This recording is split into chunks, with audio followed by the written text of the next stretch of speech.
Selamat bertemu kembali di Unikhead Channel. Kali ini saya akan menjelaskan bagaimana menggunakan conditional statement atau pernyataan dalam bentuk kondisi di Visual Basic Net. Nanti yang kita bahas di sini adalah penggunaan conditional statement dalam bentuk if, else, then maupun select case and select. Sebelum kita lanjutkan, kita terlebih dahulu membahas tentang penulisan atau bentuk dari conditional statement ini yang berlaku di Visual Basic Net.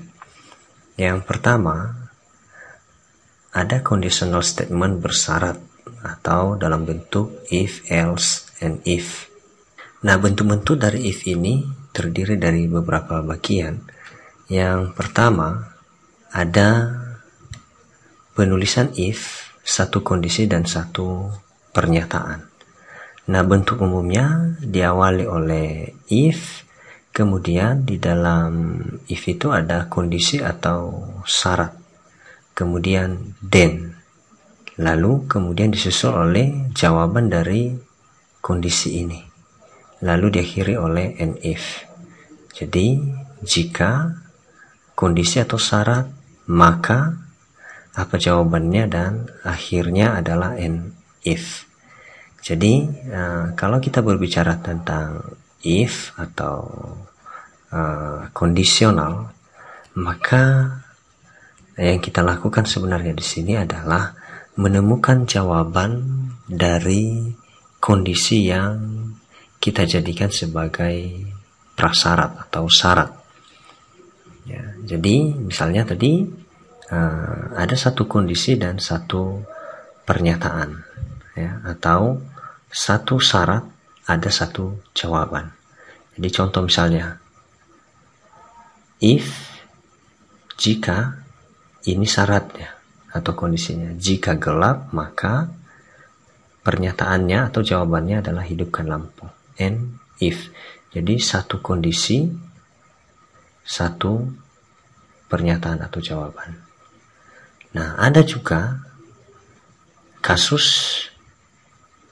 penggunaan statement ini dengan menulis satu kondisi dan dua persyaratan. Artinya ada satu kondisi tapi dua persyaratannya. Nah, bentuk umumnya adalah ini. If, kondisi atau syarat pertama, then. Baru jawabannya, jawaban dari kondisi yang pertama ini. Kemudian pernyataan keduanya, else. Artinya selain dari jawaban yang memenuhi kondisi yang pertama, maka jawaban kedua atau pernyataan kedua adalah di bagian else ini. Jadi else, pernyataan atau jawaban kedua, baru ditutup oleh an if. Jadi perlu diingat bahwa if itu strukturnya if selalu ditutup oleh an if kalau memang tidak ada lagi yang dikondisikan. Jadi itu tadi penulisan satu kondisi dan dua pernyataan. Contohnya misalnya, if syaratnya adalah ini gelap, jika gelap maka then jawabannya atau pernyataannya adalah hidupkan lampu.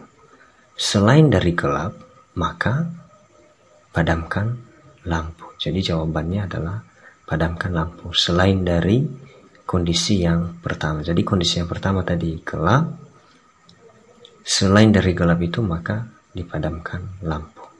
And if. Nah, yang terakhir, yang ketiga, ada penulisan dua kondisi dan dua pernyataan. Jadi ada dua kondisi dan dua pernyataan. Contoh misalnya, jika umur, if umur lebih besar atau sama dengan 45 tahun, maka tergolong orang tua. Jadi syarat pertamanya umur itu harus lebih besar atau sama dengan 45 tahun, baru bisa dijawab dengan tergolong tua. Lalu selain dari umur yang lebih besar atau sama dengan 45 tahun, maka, nah kebetulan di sini ada dua lagi yang disyaratkan di sini. Jadi selain dari umur yang lebih besar dari 45 tahun, itu dipersyaratkan menjadi 2 syarat lagi. Yang pertama, kalau umurnya lebih besar dari 25, maka tergolong muda. Tapi kalau misalnya tidak lebih besar atau sama dengan 25, artinya di bawah 25, maka itu tergolong anak-anak. Nah, kalau bentuk umumnya seperti ini, if kondisi atau syarat yang pertama, maka then ditulislah di sini jawaban yang pertama. Else, di dalam ini ada kondisi lagi, yaitu jika kondisi atau syarat pertama then, maka jawaban yang kedua and if. Jadi biasa juga disebutkan bahwa penulisan 2 kondisi dan 2 pernyataan ini sering disebut dengan if bertingkat. Jadi if tingkat pertamanya adalah ini, if tingkat keduanya adalah ini. Nah, kita lihat nanti implementasinya di dalam Visual Basic. Silakan didesain seperti ini. Nah, di sini ada beberapa objek di dalam form. Nah, silakan terlebih dahulu Anda buat dulu project baru, kemudian Anda desain seperti form ini. Di dalam ini nanti ada beberapa objek, termasuk objek label. Kemudian ini objek combo box. Jadi teman-teman bisa mengambil dari toolbox, namanya combo box. Kemudian ini text box. Kemudian ini tombol button, batal, hitung diskon, dan total bayar dan keluar. Jadi kita asumsikan misalnya di form ini nanti kita akan mencari berapa total bayar harga sewa dari sebuah kamar yang disewa. Dengan catatan di sini ada kode kamar. Jadi kode kamar ini nanti ada daftarnya, dan daftarnya itu kita masukkan di dalam combo box, sehingga nanti kita tinggal memilih. Jadi item-item kode kamarnya kita inputkan di dalam combo box, sehingga nanti kalau form ini kita jalankan, maka sudah tersedia item-item kode kamar di dalam combo box ini, kita tinggal memilih. Dan nanti kalau kita pilih salah satu, maka ditampilkan nama kamar dan harga sewa. Nah, setelah itu kita inputkan berapa lama sewanya, kita asumsikan saja nanti berapa angkanya misalnya. Lalu kemudian kalau kita tekan tombol enter pada text box lama sewa, maka secara otomatis total harga sewa ini ditampilkan. Kemudian untuk menampilkan diskon dan total bayar, kita nanti klik tombol hitung diskon dan total bayar. Nah, tombol batal untuk menghapus semua teks yang ada di text box dan combo box. Tombol keluar untuk menutup form ini.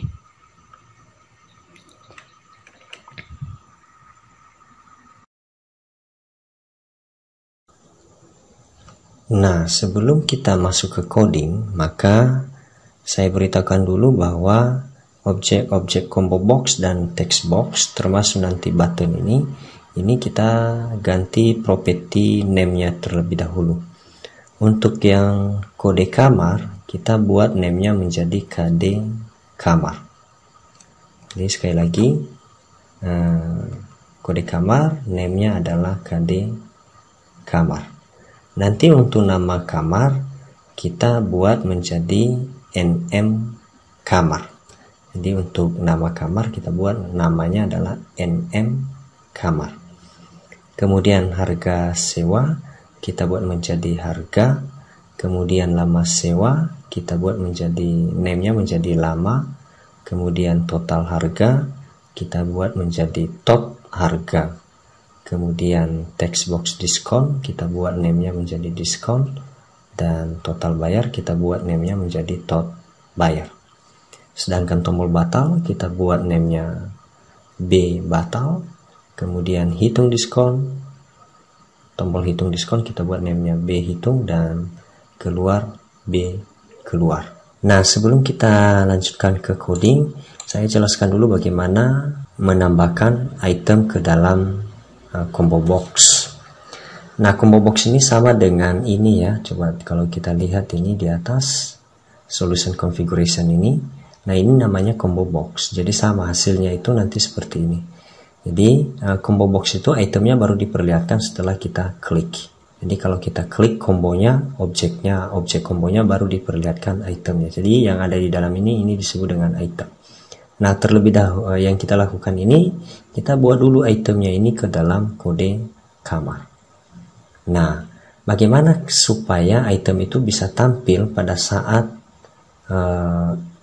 form ini dijalankan? Misalnya seperti ini kita jalankan, lalu kemudian kita inginkan kalau kita klik ini sudah tersedia item di dalam combo box kode kamar ini. Berarti analoginya proses penginputan item ke dalam combo box ini dilakukan pada saat form ini dibaca atau di loading. Oleh karena itu yang kita lakukan nanti adalah memberikan perintah pada aksi loading terhadap objek form ini. Tetapi nanti kita bahas itu, kita lihat dulu bagaimana struktur penginputan item ke dalam kode kamar. Cara penginputan item ke dalam combo box kita lakukan dengan sintaks seperti ini. Jadi kita sebutkan nama kombonya, lalu item add dalam kurung itemnya. Jadi itemnya ini harus kita api dengan tanda petik 2. Jadi nama combo item titik add baru apa itemnya. Contoh, nama kombonya misalnya combo agama titik item titik add dalam kurung Islam. Kalau kita tambahkan lagi itemnya, tinggal kita sebutkan nama kombonya tadi, combo agama item titik add baru item yang kedua. Nah, sehingga nanti hasilnya seperti ini. Misalnya ini combo box, lalu kalau sudah kita inputkan item-item ini, ada theme fonts, ada Calibri Light, ada Calibri, ada all fonts dan yang lain, maka modelnya seperti ini. Jadi item combo box tampil setelah objek combo box diklik. Seperti ini nanti untuk combo box. Kita kembali ke Visual Basic tadi, project kita. Nah, sekarang kita coba tambahkan item ke dalam combo box kode kamar. Tadi sudah saya jelaskan bahwa kita lakukan pada saat form ini di loading. Oleh karena itu, silakan kita double klik daerah yang kosong di form. Daerah yang kosong di form, kita double klik. Sehingga di jendela coding akan dibentuk ini private sub form 1 load. Artinya, pada saat di loading form 1 ini, maka yang terjadi apa? Nah, yang terjadi tadi yang kita inginkan adalah menambahkan item-item di dalam combo box kode kamar. Nah, sintaksnya tadi kita awali dengan nama combo boxnya. Berarti ini nama combo boxnya tadi adalah KD kamar. Nah, misalnya kita buat seperti ini, KD kamar titik items ada S-nya ya, titik add dalam kurung buka petik 2. Misalnya kita buat kode kamarnya adalah M101.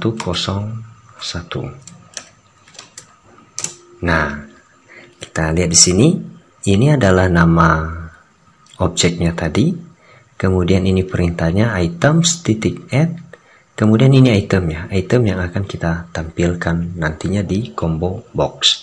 Kalau mau kita tambahkan lagi, berarti tinggal kita ulangi seperti ini, KD kamar titik items titik add titik item yang kedua. Misalnya item yang keduanya misalnya kode kamarnya B101, misalnya seperti ini. Kalau kita buat lagi, tinggal kita tambahkan lagi KD kamar titik items titik add, kemudian itemnya apa, misalnya K102. Nah, kita buat misalnya seperti ini. Jadi ada 3 item. Sehingga nanti kalau misalnya kita jalankan project kita ini, maka karena ini tadi di event loading, maka ketika di proses form ini untuk ditampilkan, maka perintah ini dijalankan. Perintah untuk menambahkan item ke dalam combo box. Sehingga nanti kalau kita klik kombonya, maka di dalam ini sudah tersedia ada 3 item sesuai dengan ini tadi. Nah, begitu untuk menambahkan item ke dalam combo. Nanti tinggal kita pilih. Nah, tadi yang kita inginkan itu kalau kita pilih salah satu item dari combo box ini, misalnya M101, B102, atau K102, maka secara otomatis nama dan harga sewa akan ditampilkan. Nah, jawaban atau teks nama kamar dan harga sewa itu tergantung pada kode kamar yang kita pilih. Jadi kondisinya ini. Jadi kalau kondisinya misalnya kode kamarnya adalah M101, nah apa nama kamarnya atau berapa harga sewanya. Kalau nanti misalnya kondisi kode kamarnya adalah B102 yang kita pilih, maka apa nama kamarnya, harga sewanya berapa. Nah, perhatikan kejadiannya itu terjadi pada saat kita pilih salah satu item kode kamar. Nah, bagaimana melakukannya? Karena tadi yang kita inginkan di sini adalah pada saat kita pilih salah satu item dari kode kamar, tampil teks nama kamar dan harga sewa, maka objek yang kita jadikan sebagai alat untuk memerintahkan atau melakukan perintah itu adalah kode kamar. Oleh karena itu, kode kamar inilah yang kita double klik sehingga muncul ini. Prosedur decoding private sub KD kamar selected index changed. Artinya objeknya adalah combo box yang bernama kode kamar, kemudian kejadiannya terjadi pada saat di selected index changed, atau indeks yang diseleksi itu berubah, atau artinya ketika item-itemnya kita pilih. Nah, apa yang terjadi? Nah, seperti yang kita lakukan tadi atau yang sudah kita jelaskan tadi, bahwa di sini ada kondisi. Ketika kita pilih item kode kamar misalnya M101, maka nama kamar ini misalnya apa kita buat, kemudian harga sewanya berapa. Jadi tinggal kita ikuti sintaks di if tadi, ya. Misalnya kita gunakan, karena ada tiga yang kita syaratkan, maka boleh kita gunakan ini if lebih dari satu kondisi. Jadi boleh ini ya, bagian else ini atau bagian yang ini. Jadi dua kondisi atau lebih boleh kita pakai yang ini.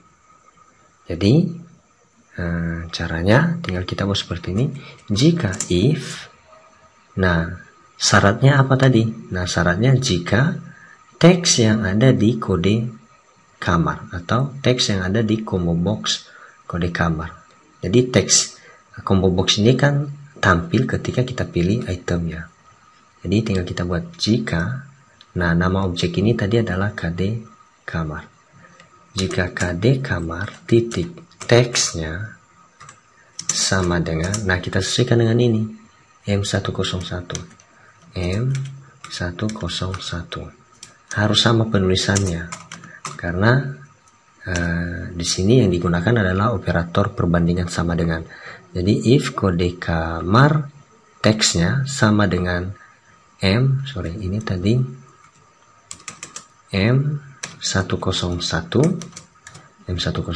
maka then, nah apa yang terjadi misalnya? Maka yang terjadi misalnya adalah nama kamarnya apa, kemudian teks harga sewanya apa kita buat. Jadi teks dari nama kamarnya apa, kemudian teks dari harga sewa apa. Jadi tinggal kita buat di sini.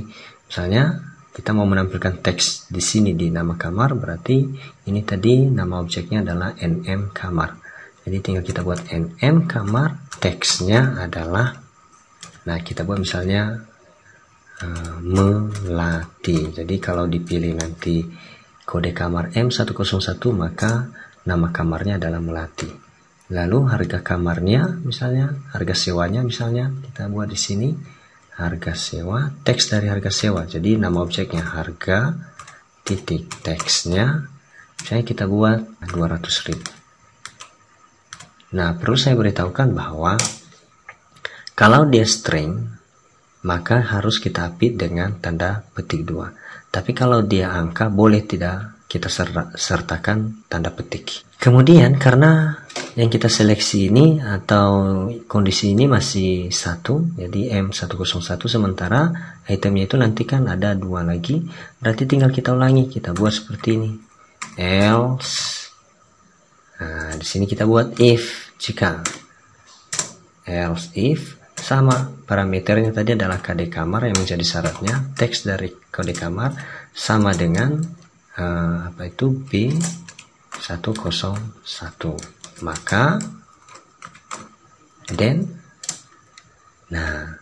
sama ini namanya apa, kemudian harganya apa. Jadi misalnya kalau B misalnya kita buat bunga.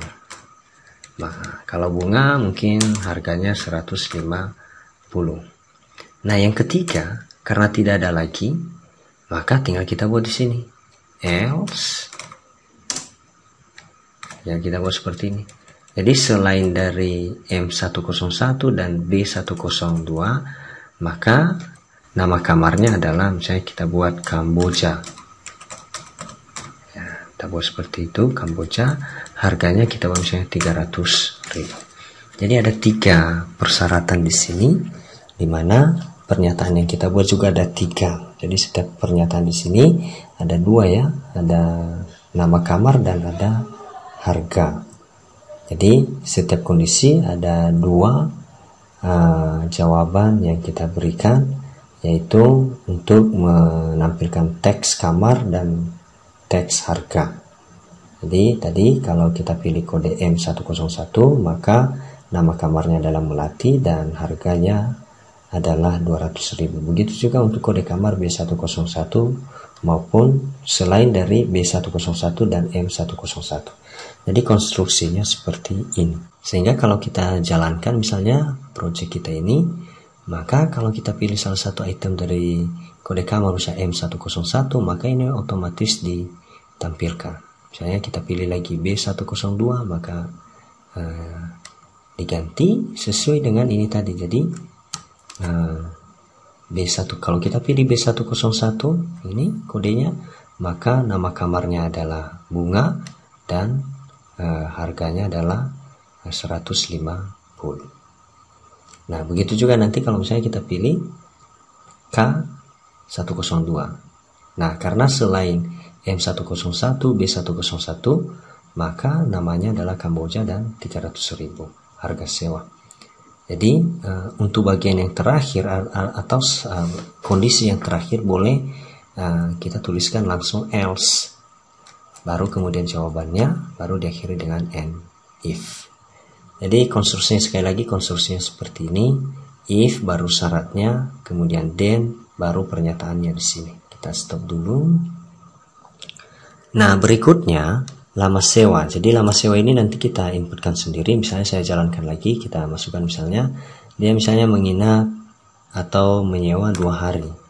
Lalu kalau kita tekan nanti tombol enter di sini, ya kita tekan tombol enter setelah kita masukkan angka 2 di situ atau nilai dari lama sewa, maka total sewa ini ditampilkan. Nah, sekali lagi eventnya itu terjadi atau kejadian itu dilakukan pada saat di enter di tombol lama sewa. Jadi bukan tombol ya, text box. Jadi objeknya adalah text box lama sewa. Kejadiannya terjadi pada saat di enter. Apa yang terjadi? Menampilkan teks total harga. Jadi kita asumsikan total harga ini diambil dari perkalian antara lama sewa dan harga sewa. Nah, kita lihat bagaimana membuat event itu. Kita stop dulu. Nah, karena objeknya adalah lama sewa, maka yang kita double klik adalah lama sewa ini, text boxnya. Kemudian eventnya ini text change. Jadi text change ini eventnya kan untuk kalau terjadi kalau ada proses pengubahan teks. Nah, sementara yang kita inginkan ini tadi adalah eventnya terjadi pada saat kita tekan tombol enter. Maka kita ganti eventnya ini. Pastikan kursornya berada di antara private sub lama ini dan msub. Kita ganti menjadi, kita cari di sini key press. Karena kita menekan tombol, maka eventnya adalah key press. Lalu terbentuk dengan sendirinya, ini terbentuk. Lalu yang tadi yang lama text change-nya ini kita hapus saja. Lalu sekarang sudah dibuat di sini satu prosedur ketika kita tekan tombol. Jadi pada saat kita tekan tombol di objek yang bernama lama, apa yang terjadi? Nah, tadi tombol yang kita tekan itu lebih spesifik, yaitu tombol enter. Nah, oleh karena itu perlu kita definisikan di sini tombol yang kita tekan itu apa. Jadi misalnya kita buat di sini untuk mendefinisikannya, kita buat sebuah variabel dulu di sini yang menampung nilai tombol dim. Kita buat saja misalnya dim tombol s integer. Kita buat saja seperti ini. Lalu kemudian kita buat nilai tombolnya. Tombol sama dengan nilai ASCII dari buka kurung char. Nah, kita buat seperti ini. Jadi untuk mengambil nilai tombolnya itu ini ASCII, kemudian E-nya adalah, jadi E ini adalah perintahnya atau variabel yang digunakan untuk memproses perintahnya. Jadi char. Jadi sekali lagi char adalah mengambil atau membaca karakter tombol yang ditekan kemudian dijadikan atau diambil nilai ASCII-nya dan disimpan di dalam variabel tombol. Sehingga tinggal kita buat di sini, jika nilai tombol sama dengan 13 then, nah kebetulan 13 itu adalah nilai desimal tombol dari tombol enter. Jadi tadi kondisinya adalah ketika kita tekan tombol enter, maka total harga sewa ini ditampilkan, di mana hasil total harga sewa diambil dari hasil perkalian antara harga sewa dan lama sewa. Jadi tinggal kita deklarasikan lagi variabel tadi di sini, karena kita menggunakan operator aritmetik perkalian nanti, maka perlu kita deklarasikan variabel di sini sama seperti materi sebelumnya. Jadi kita buat misalnya dim, saya buat saja di sini sewa, harga sewa s double, kemudian dim jlh j sewa, saya buat seperti ini, variabelnya s integer, kemudian dim saya buat saja di sini total s double. Nah, karena total dan hasil tipe datanya sama dengan double, maka saya gabungkan saja di sini. Ini total, sehingga ini boleh kita hapus. Oke, jadi 3 variabel ini kita gunakan untuk mengkonversi teks yang diinputkan di text box harga dan text box lama sewa. Jadi sama seperti materi yang sebelumnya, untuk mengkonversi itu kita ambil nilai variabel yang menampung hasil konversi, misalnya H sewa, isinya itu diambil dari teks harga setelah dikonversi menjadi angka. Jadi teks dari harga ini dikonversi menjadi angka, kemudian disimpan di dalam variabel hasil sewa. Begitu juga untuk jumlah sewa. Jumlah sewanya sama dengan val, kemudian j, tadi namanya apa, jumlah lama ya, lama sewa ya, lama titik teks. Nah, yang ini maksudnya yang ini lama sewa. Nah, kalau sudah seperti ini tinggal kita kalikan, jadi total sama dengan H sewa dikalikan dengan J sewa, persis seperti materi sebelumnya. Kemudian tinggal kita tampilkan nilai dari total sewa ini ke text box yang bernama total sewa. Jadi tinggal kita buat total harga titik teks sama dengan kita ambil dari variabel total. Nah, ini kalau kita tekan tombol 13 atau tombol enter, maka yang dilakukan adalah mengkonversi teks harga sewa ke integer atau ke angka. Begitu juga lama disimpan di dalam variabel J sewa, kemudian mengalikannya sehingga dapat total harga, baru kemudian kita tampilkan teks total itu ke text box yang bernama tot harga. Nah, sehingga kalau kita jalankan, kita pilih misalnya salah satu item dari kode kamarnya, kemudian kita asumsikan misalnya kita sewa 2 hari, lalu kemudian kita tekan tombol enter sehingga dapat ini. Kita masukkan misalnya 5, kita enter, maka secara otomatis akan dikalikan 5 kali 150.000. Lalu kemudian tinggal kita klik tombol hitung diskon. Jadi kalau kita klik tombol hitung diskon, maka diskon ini dan total bayar akan dihitung. Jadi diskon, misalnya diskon ini kita berikan kalau harganya misalnya di atas 500.000, maka dapat diskon berapa persen misalnya. Kalau tidak, berarti tidak dapat diskon. Nah, perhatikan tadi perintah itu dijalankan pada saat diklik tombol hitung, dan tentu setelah kita dapatkan total harga, karena nanti diskon ini bergantung pada total harga. Misalnya kalau syaratnya seperti itu kita buat. Nah, coba kita tutup dulu, kemudian kita double klik tombol hitung diskon. Tadi namanya ini adalah B hitung. Kita double klik sehingga muncul prosedur B private sub B hitung, klik. Lalu tinggal kita konversi total harga sewa ini tadi ke angka sehingga nanti bisa kita bandingkan. Nah, kita siapkan dulu variabelnya di sini. Dim, kita buat saja, kita buat lagi variabel, kita pakai lagi variabel total S double. Nah, perhatikan kita tidak bisa menggunakan langsung di sini variabel total sebelum kita deklarasikan di sini, karena tadi variabel total ini hanya berlaku untuk private sub lama keypress.